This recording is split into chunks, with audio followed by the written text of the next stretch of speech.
Olá, bem-vindos novamente, continuando aqui os nossos estudos da terceira semana da disciplina Lógica de Programação, envolvendo aí os operadores relacionais, os operadores lógicos, né? E agora vamos ver um exemplo na prática, envolvendo aí os operadores relacionais e os operadores lógicos, né? Que a gente aprendeu nas últimas videoaulas, correto? Aqui eu tenho, né, como se fosse um algoritmo, né? E aqui eu tenho a declaração de quatro variáveis, né, do tipo inteiro, né? E aqui eu tenho uma atribuição de valores às minhas variáveis, né? Então, aqui eu tenho o início, como se fosse um algoritmo, né? Então, eu sei que o num1 vale 10, o num2 vale 5, e o num3 vale 200 e o num4 também vale 200, né? Então, vamos entender aí o que a gente aprendeu nas duas últimas videoaulas, né?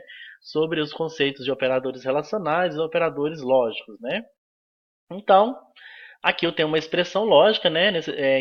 Então preste bastante atenção aqui nesses exemplos, né? Que você vai precisar fazer exercícios na atividade de tarefa dessa semana com exemplos bem semelhantes a estes aqui, né? Então é bem simples, né? Se você entender o conceito, você faz isso aqui com muita facilidade, né? Então lembrando que isso aqui também pode estar vindo dentro dos algoritmos, né? A gente está vendo isso aqui através do editor, mas eu posso aplicar esses conceitos em algoritmos, tá bom? Depois a gente mais nas próximas semanas a gente vai aplicar, ver isso na prática quando a gente for desenvolver um algoritmo, tá bom? Então vamos lá. Eu sei que a minha expressão lógica, né, no meu primeiro exemplo aqui, que ela diz que está uma expressão aliás, é uma expressão entre parênteses, né, e diz que o num1 mais num2 é maior que num1 e num3 e aí que eu vou usar o operador e, né? Vou até sublinhar ele aqui para facilitar para vocês, né, para você saber que isso aqui é um operador, né? Aqui também eu posso colocar maiúsculo, né? E sublinhar para facilitar para vocês entender que são operadores lógicos, né? Então aqui a gente já vai estar vendo os conceitos aí na prática de envolvendo os operadores lógicos, né? Que é o i, o ou e também o não, né? Então, vamos lá. O nosso primeiro exemplo aqui, então, ele me deu essa expressão, é só substituir pelos valores, né, que foi me dado aqui. Então, eu sei que no 1 vale 10, no 2 5, no 3 200 e no 4 também 200. Então, é só a gente fazer a substituição desses valores que me foi dados aqui, né? A gente fazendo a substituição vai ficar dessa forma aqui, né? 10 mais 5 é maior que 10 e 10 mais 20, então 10 mais 200 é maior que 200. Então eu quero saber se o resultado dessa expressão se é verdadeiro ou falso. Então o exercício é só isso, né? Eu preciso saber se isso aqui é uma expressão verdadeira ou falsa, se essa afirmação dessa expressão é verdadeira ou falsa, né? Fazendo a substituição aqui, conforme a gente estudou na última videoaula, a ordem de procedência, né? Sempre que tiver os operadores aritméticos, eles têm prioridade, né? Então, quando tiver soma, subtração, divisão, então a gente tem que refazer primeiro isso, para depois ir nos operadores relacionais, né? E finalmente, vamos voltar lá na tabela de prioridades, né? Então, primeiramente, os operadores aritméticos, né, adição, subtração, que a gente resolve primeiro, depois vem os operadores relacionais, e em caso tenha operador não, a gente dá prioridade, né? E depois vem o i e por último o ou, certo? Se uma expressão às vezes pode ter o i e o ou junto, né? Então, se você tiver, você resolve onde está o i primeiro para depois resolver o ou. Vamos voltar lá. Então, fazendo a substituição aqui, ficou 15 é maior que 10, né? Que 10 mais 5 é igual a 15. Então, 15, substituindo, é maior que 10. E 10 mais 20, que é igual a 210, é maior que 200. Então, vamos saber, agora já podemos podemos já resolver, né? Então, é, poderia até colocar, eu já fiz direto aqui, né? Para facilitar os nossos trabalhos. Então, aí primeiramente a gente vai resolver os operadores relacionais. Aí por último a gente resolve os operadores lógicos, né? Então, 15 é maior que 10? Sim, verdadeiro, né? Então, essa primeira parte aqui já ficou, eu sei que é verdadeiro, né? Então 15 é maior que 10. E então ficou símbolo de verdadeiro. O 210, ele é maior que o 200? Realmente, é verdadeiro também. Então, já resolvi já essa primeira parte aqui, né? Então, já está aqui. Então, eu sei que meu... Aí ficou verdade no primeiro, verdade no segundo. Conforme a gente estudou lá na tabela verdade, aí que entra agora o conceito de tabela verdade, né? Nesse exemplo, né? Quando eu chego a esse ponto aqui, eu preciso entender. Quando eu tenho uma sentença que a primeira parte é verdadeira e utilizando o operador e a segunda também é verdadeira, aí no caso a minha resposta é verdadeira, né? Então, quando eu utilizo o operador e, né, que é esse aqui que a gente está vendo aqui, quando as duas sentenças forem verdadeiras, aí a minha resposta vai ser verdadeira. Então, o resultado dessa primeira questão é verdadeiro. Agora, se eu tivesse, pelo menos uma dessas condições fosse falsa, aí, conforme eu aprendi lá no conceito de tabela verdade, o meu resultado seria falso e não verdadeiro. Ok? Então, você viu aí um primeiro exemplo aí envolvendo operadores lógicos, operadores relacionais também e também o conceito de tabela verdade, né? Então por isso que é interessante você entender o conceito de tabela verdade, né? Consulta sempre aquela tabelinha lá, tente entender ela. O importante é você tentar entender, né? Não adianta você decorar, né? É importante é você entender o conceito de tabela verdade, utilizando os operadores o i, o e operadores ou então operador não, né? Aqui não tem nenhum exemplo de operador não, mas é bem simples, tá bom? Então vamos para o segundo exemplo aqui, né? Ele está me dizendo que o num1 vezes o num2 é maior que 40 e utilizando o operador ir agora, o num3 menos o num1 é maior que o num4. Então vamos descobrir se essa sentença é verdadeira ou falsa, né? Então vamos lá. Estamos fazendo a substituição aqui dos valores que já me foi dado aqui em cima, né? Conforme está escrito aqui, né? As atribuições. Então ficou 10 vezes o 5, né? Lembrando que o asterisco representa a multiplicação, né, em algoritmos. Então 10 vezes 5 é maior que 40 e 200 menos 10 é menor que 200, fazendo a substituição aqui dos valores atribuídos, né, nessa expressão. Então ficou, né? Então, lembrando novamente, a prioridade é dos operadores aritméticos, né? Então vamos fazendo a substituição, 10 vezes 5 é igual a 50. Então está dizendo que o 50 é maior que 40 né? E o 190 é maior que 200. Né? Então vamos primeiro resolver essa primeira parte.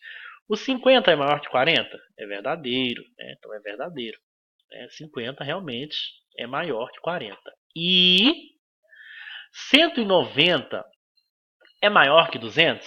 Não, a gente sabe, né, pela lógica matemática, que o 200 ele é menor, aliás, que o 190 ele é menor que 200. Então, já tem uma condição falsa.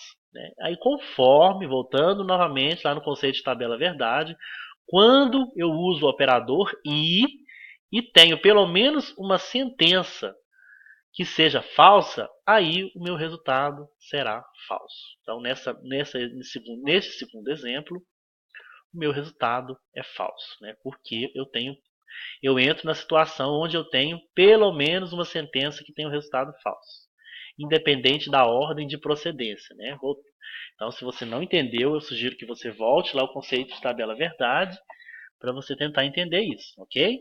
Então, com isso, então na última etapa eu tenho que entender o conceito de tabela verdade para me saber a resposta aqui, que eu sei que a minha resposta é falsa, beleza? Vamos lá em mais um exemplo, né? Aqui eu tenho uma expressão, né, dizendo que o num1 menos o num2 é maior que 10. Aí agora já entro utilizando o operador ou, né? Ou num2 mais num3 é maior que o num4. Né? Então vamos saber se essa expressão é verdadeira ou falsa. Né? Então vamos entender. O 10, então substituindo aqui os valores que foram atribuídos aqui em cima, né? Sempre serão os mesmos valores para todos os exemplos, né? Então vai ficar 10 menos 5 é maior que 10, ou, agora eu já vou utilizar o operador ou 5 mais 200 é maior que 200, ok? Então, 10 menos 5 é igual a 5. Então, 5 é maior que 10, ou, aí fazendo a adição aqui, 5 mais 200 é 205, é maior que 200, né? Então, aí vamos agora fazer as comparações para a gente passar para a última etapa. O 5 é maior que 10? Não, nós sabemos que o 5 ele é menor que 10. Então, o resultado dessa primeira expressão aqui, ele é falso, né? Então, o 5 não é maior que 10, então é falso. Aí entra o operador ou. Agora, entrando aqui na segunda parte, o 205 ele é maior que 200? Nós sabemos que sim, né? Pela lógica matemática que aprendemos, né? Nós sabemos que o 205 ele é maior que o 200. Aí, no caso, é verdadeiro, a segunda sentença. Pronto. Chegamos nessa última etapa. Agora, mais uma vez, a gente vai precisar do conceito de tabela verdade utilizando o operador ou, né? Então, se você não entendeu, volte lá no operador ou e tente estudar um pouquinho mais para você entender. Pelos conceitos de tabela verdade, quando pelo menos um valor for verdadeiro na comparação entre entre uma sentença, entre dois valores, aí sim o meu resultado será verdadeiro. É isso? Então, basta que eu tenha pelo menos um valor verdadeiro, aí o meu resultado será verdadeiro, né? Independente se esse primeiro é falso, mas eu já tenho uma condição verdadeira, né? Aí sim a resposta desta questão, desse exemplo, é verdadeiro, certo? Agora, se eu tivesse as duas condições falsas, mesmo que eu estou usando o operador ou, aí o meu resultado seria falso, tá bom? Mas, de acordo com os conceitos de tabela verdade, quando eu uso o operador ou, basta que eu tenha pelo menos uma condição, um valor que seja verdadeiro, que o meu resultado será sempre verdadeiro, tá bom? Independente que seja na primeira situação, na primeira etapa ou na segunda etapa. Desde que eu tenha um valor verdadeiro, a minha resposta será verdadeira, ok? Então é isso, né? A gente viu os conceitos aí na prática, né? E vocês deverão fazer os exercícios aí, né? Envolvendo com exemplos bem semelhantes a este, tá bom? Vocês deverão postar na plataforma, né? Vocês podem fazer como eu fiz aqui, utilizando o Word, né? Ou o Writer, né? Um editor de sua preferência, e você poste, né? Então a tarefa, eu acho que se não me engano, tem até a questão 4, né, que vocês devem fazer exemplos semelhantes a este aqui, tá bom? Então, boa sorte, bons estudos, né, e a gente se vê na próxima videoaula, onde eu vou estar dando exemplos aí de alguns algoritmos, né, que vocês deverão também resolver alguns algoritmos utilizando o aplicativo Visual G. Muito obrigado pela sua atenção e não fique com dúvidas, né? Se você tiver dúvidas, procure seu tutor presencial no seu polo, né? Não fique com dúvidas, é importantíssimo. Nessa disciplina é essencial que você tenha uma dedicação maior por ela, né? Não é uma disciplina de sete cabeças, né? Não é uma disciplina assim que de outro mundo, né? Mas você tem que ter uma dedicação maior por ela, né? Porque senão você não vai entender os conceitos e vai ter dificuldade até o final, né? Quando você for fazer sua avaliação, né? E é necessário que você tenha um bom aproveitamento. Muito obrigado e a gente se vê na próxima videoaula.